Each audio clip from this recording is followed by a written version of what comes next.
Israel को गहरी चोट पहुंचने पर सेहूनी महमूदुल हवास। गजा में आम शहरियों पर बमबारी, 413 फलस्तीनी शहीद, 2200 जख्मी। वहशियाना बमबारी से शहीद होने वालों इसमें 78 बच्चे और 41 खवातीन भी शामिल। सैकड़ों टन बारूद बरसा दिया। कसीरुल मंजिला इमारतें मलबे के ढेर में तब्दील, मस्जिद भी शहीद। इसराइल का कंपाउंड पर हमले में हमास के इंटेलिजेंस चीफ को शहीद करने का दावा। गजा को ईंधन, बिजली और अशियाए ज़रूरिया की फराहमी मुअत्तल। इसराइल ने इंटरनेट सर्विस और फ़ोन सर्विस भी बंद कर दी। ज़ख्मी फ़लस्तीनी अस्पतालों में इलाज से महरूम। इसराइली वज़ीर आज़म नेतन्याहू ने जंग के हुक्मनामे पर दस्तखत कर दिए। गजा में मुकीम शहरियों को 12 घंटे में शहर खाली करने की धमकी। कहा हमास को भारी कीमत चुकाना पड़ेगी। हमास के सरबराह ने जवाब दिया कि हमारे पास इसराइल की सोच से ज़्यादा सेहूनी कैद हैं जिन्हें गजा के हर कोने में रखा गया है। गजा को कुछ हुआ तो इसराइली कैदी भी मारे जाएंगे। गजा की सरहद के करीब 3 अमरीकी भी हलाक हुए, जबकि अमरीकी मीडिया ने हलाकतों की तस्दीक कर दी।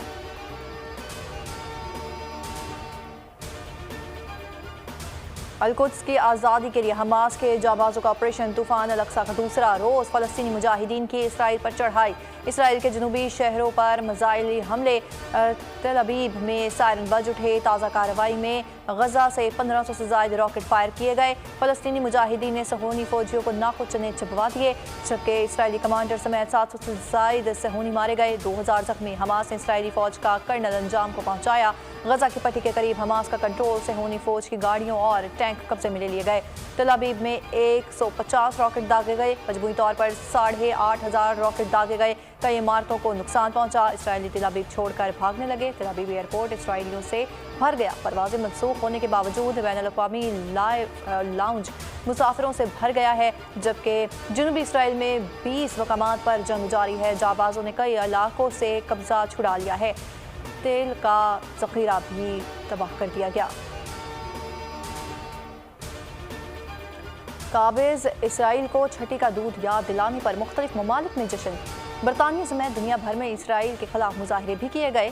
फ़लस्तीनियों से इजहार यकजहती। लंदन में इसराइली हमलों के खिलाफ एहतजाज।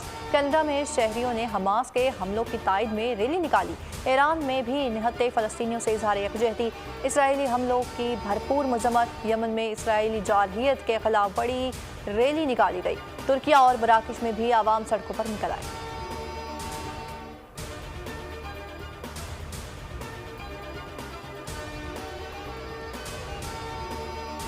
पाकिस्तान का मशरक़ वस्ता की सूरत हाल पर इजहार तशवीश। सदर डॉक्टर आरिफ अलवी की मशरक़ वस्ता में बढ़ते तशद्दुद पर सख्त तशवीश।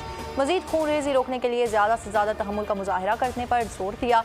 निगरान वज़ीर आज़म अनवारुल हक काकर ने ट्वीट में लिखा कि मशरक़ वस्ता का हल खुद मुख्तार फ़लस्तीन में पोशीदा है। खुद मुख्तार फ़लस्तीनी रियासत कायम की जाए। अल-कुद्स को दारुल हुकूमत बनाया जाए।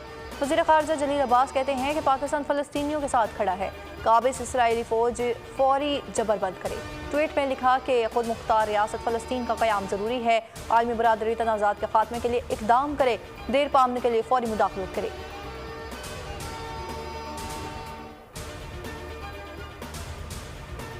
नवाज शरीफ के बगैर पाकिस्तान रुल गया है। नवाज शरीफ का जीना मरना आपके साथ है। वो बाहर से इंपोर्ट होकर आया, ना ही किसी ने लॉन्च किया।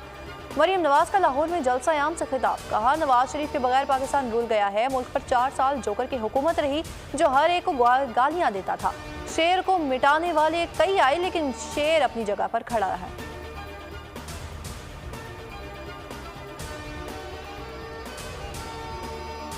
मुआशी मैदान में मुस्तहकम करने के लिए सबको अपना किरदार अदा करना होगा। पहली और आखिरी तरजीह मईशत की बहाली है। नवाज शरीफ की लंदन में गुफ्तगू। कहा कि तरक्की का सफ़र वहीं से शुरू होगा जहां से ख़त्म किया गया था। मुल्क को मुआशी बदहाली, महंगाई और बेरोजगारी से निकालेंगे। अवाम वोट की ताकत से एहतसाब करेंगे।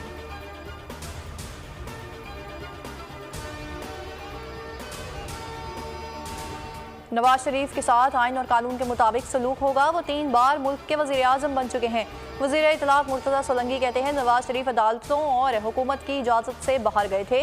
कानून अपना रास्ता खुद निकालेगा। मुल्क के लिए भरपूर काम करेंगे। अवाम की फतह हमारी फतह है। इंतखाबात की तारीख देना इलेक्शन कमीशन का दायरा इख्तियार है। इलेक्शन कमीशन से मुसलसल राब्ते में हूँ, उन पर एतमाद है।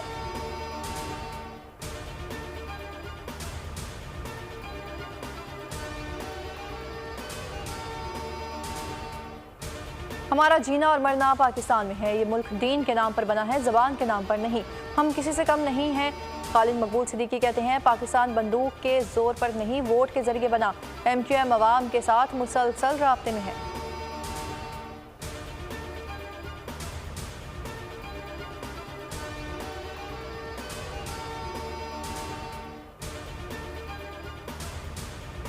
सुप्रीम कोर्ट आज प्रैक्टिस एंड प्रोसीजर केस की समाअत करेगी। चीफ जस्टिस काजी फाइक जीसा की सरबराही में फुल कोर्ट केस की समाअत करेगा।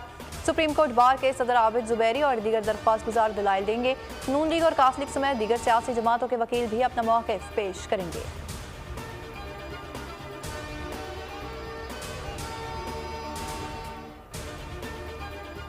वर्ल्ड कप मैच, भारत ने ऑस्ट्रेलिया को 6 विकेटों से शिकस्त दे दी।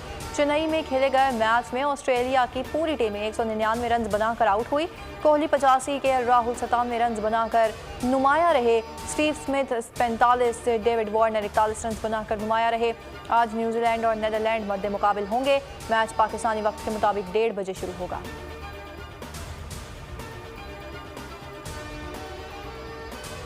और कराची के इलाके लांढी में पुलिस की कार्रवाई, इश्तिहारी मनशियात फरोश गिरफ्तार।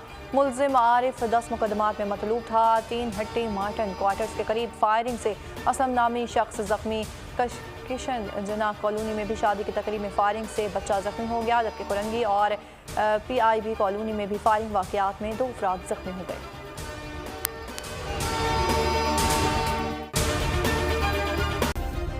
सब्सक्राइब करें और बेल दबाएं ताकि कोई खबर रह न जाए।